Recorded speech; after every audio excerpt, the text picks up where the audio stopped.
Thank you for joining us. Throughout the history of the ancient Roman Empire, many men left their marks. Some are remembered for their valor and strategic prowess in the likes of Scipio Africanus, while others are infamous for their cruelty and cowardice in the likes of Nero Claudius. Yet, one name continues to resonate through the ages is Julius Caesar. His father Gaius Julius Caesar was a Roman senator who gained prominence in his political career as a politician, and his mother Aurelia Cotta was a member of the Cottan branch of the plebeian Aurelia family. Julius Caesar was born on July 13, 100 BC. He exhibited a spirit of adventure and vitality even as a child. However, his life took a dramatic turn at the age of 16 when his father passed away, thrusting him into the role of head of the family. Julius was the nephew of Gaius Marius, a renowned general and politician celebrated for his military triumphs and the reorganization of the Roman legions. Marius's charismatic personality and the profound respect he commanded from his soldiers deeply influenced young Julius, who saw his uncle as a role model. During Caesar's youth, Marius engaged in a civil war against the ambitious Lucius Cornelius Sulla, vying for control over Rome. Amid this turmoil, Julius married Cornelia Cinna, the daughter of his uncle's political ally, and they had a daughter named Julia. Marius perished in battle, and Sulla ascended as dictator, wielding near absolute power over Rome. Despite not being directly involved in the conflict, Julius felt threatened by the new dictator. To evade danger, he fled Rome and enlisted in the army. Serving in distant Turkey, Caesar distinguished himself in military service, earning the civic crown for his heroism and gaining recognition from superiors and veterans alike, indicating a promising future as a commander. In 78 BC, with Sulla's sudden death, Caesar seized the opportunity to return home, only to find his inheritance confiscated by the previous regime. To sustain himself, he leveraged his eloquence and oratory skills to become a successful lawyer, gradually restoring his family's social standing. At 25, while traveling across the Aegean Sea, Julius's ship was attacked by pirates. Most of the crew were killed, and the survivors, including Caesar, were captured for ransom. Despite this dire situation, Caesar's boldness shone through. He urged the pirates to demand a higher ransom, promising retribution upon his release. The pirates laughed at his audacity but accepted the ransom. Once freed, Caesar swiftly gathered a fleet and pursued his captors, ultimately capturing and crucifying them, solidifying his reputation. Upon his return to Rome, he was called back to military service, distinguishing himself again and earning the title of military tribune, granting him command and the ability to pursue political ambitions. By 69 BC, Julius embarked on his political career in the Roman Senate. Tragically, his wife Cornelia died during childbirth, soon after he began his new role. Following her death, Caesar was sent to Spain, where his administrative and military skills flourished. One day in Cadiz, he encountered a statue of Alexander the Great, prompting a profound moment of self-reflection and a vow to achieve greatness comparable to Alexander's. Caesar's success in Spain earned him fame and respect, but his aspirations led him back to Rome, where he pursued higher political positions, including Pontifex Maximus. To secure this position, he allied with Marcus Licinius Crassus, the wealthiest man in Rome, who helped pay off his debts. This alliance, alongside a wary general Pompey, led to the formation of the First Triumvirate, a powerful coalition that dominated Roman politics. In 60 BC, Caesar was elected consul, granting him significant authority. His ambition and alliances with Crassus and Pompey laid the groundwork for his eventual military campaigns. Caesar, driven by his desire for glory, focused on Gaul, an untamed region inhabited by hostile Celtic tribes. In April 58 BC, he marched into Gaul with 4 legions, meticulously planning his campaign to conquer the challenging territory, determined to achieve the greatness he vowed to attain. Despite its apparent military strength, Gaul was a fragmented region, comprised of numerous kingdoms frequently at war with each other. These kingdoms were led by tribal chiefs or self-proclaimed kings, who often engaged in conflicts to seize new agricultural lands or settle old blood feuds. Seizing upon this instability, Julius Caesar dispatched emissaries to negotiate with the various tribal leaders, aiming to forge political and military alliances. In his letters, Caesar promised the support of his legions in exchange for permission to enter Gaul and provisions for his troops. The initial alliances were quickly established, allowing Caesar to finally set foot in Gaul.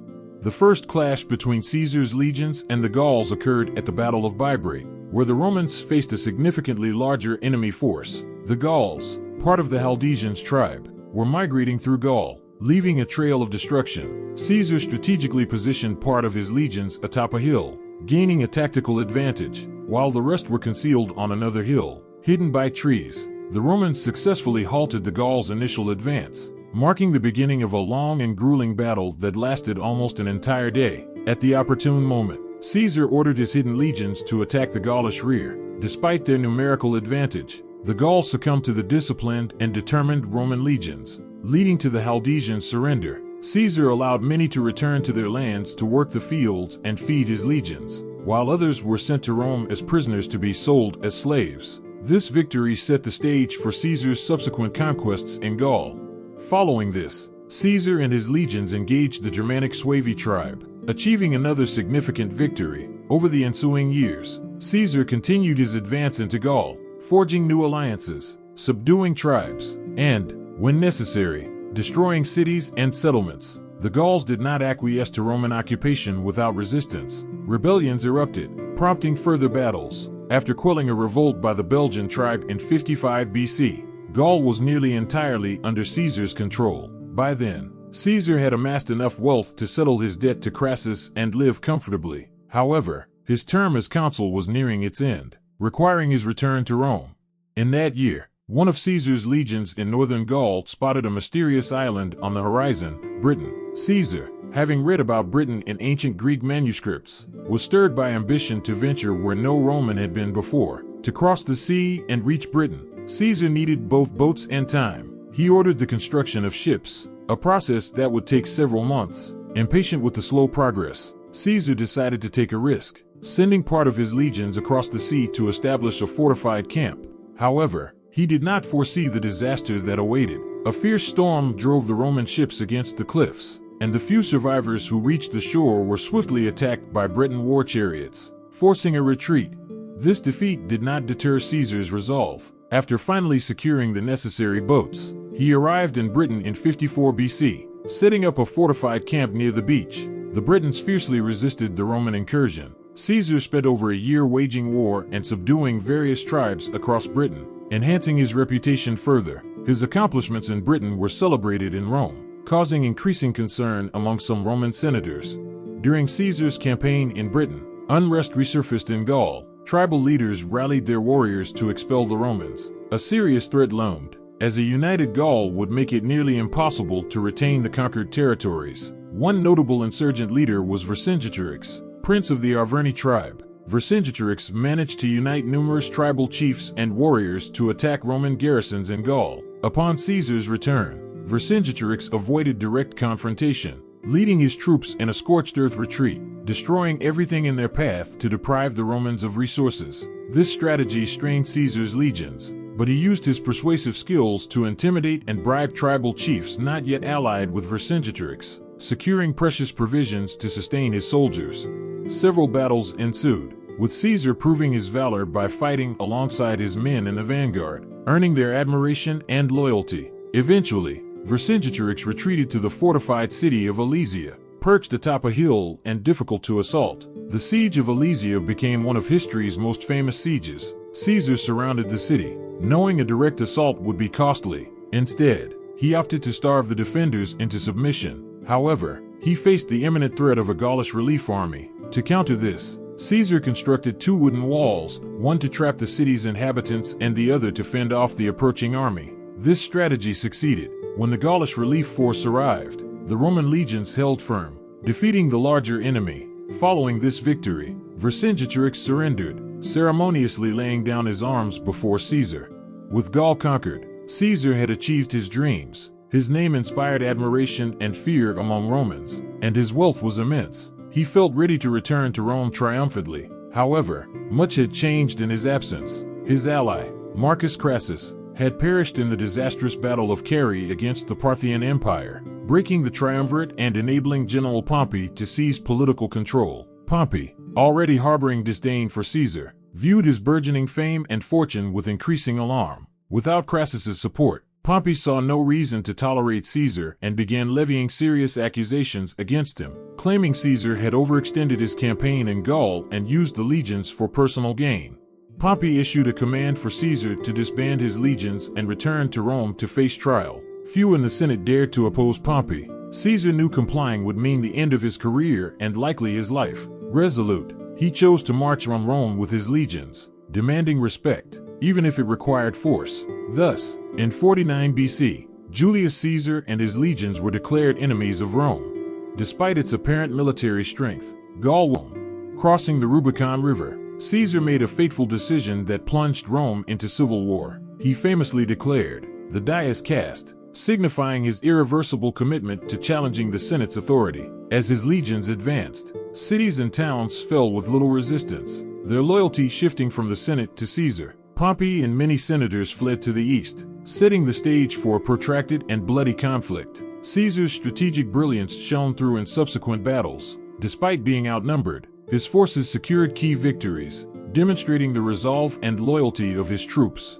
Pompey the Great, once a powerful leader of Rome, met a tragic end after his defeat by Julius Caesar at the Battle of Pharsalus in 48 BC. Following the battle, Pompey fled to Egypt, seeking refuge and support to continue his struggle against Caesar. However, Egypt, under the rule of Ptolemy XIII, was embroiled in its own political turmoil and saw an opportunity to curry favor with Caesar.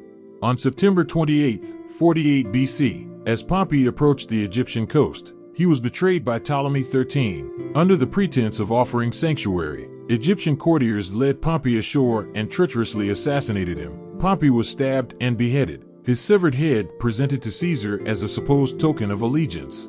However, Caesar was not pleased with this betrayal.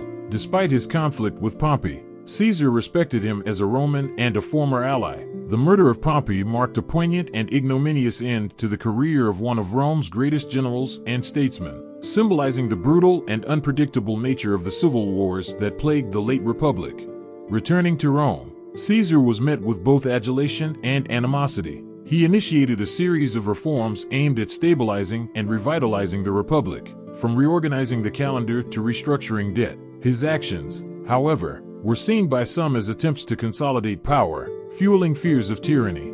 Amidst his reforms, Caesar continued to face resistance. In 44 BC, on the Ides of March, he was assassinated by a group of senators led by Brutus and Cassius, who believed they were saving the Republic. However, Caesar's death plunged Rome into further chaos and civil wars, ultimately leading to the rise of the Roman Empire under his adopted heir, Octavian, later known as Augustus. Caesar's legacy is a complex tapestry of military genius, political acumen, and controversial ambition. His life and death marked the end of the Roman Republic and the dawn of the Roman Empire, forever shaping the course of Western history. Finally, we invite you to support our journey by subscribing to our channel at Socratic_Stoicism. Thank you for watching. Don't forget to like, share, and subscribe for more inspiring content. See you in the next video.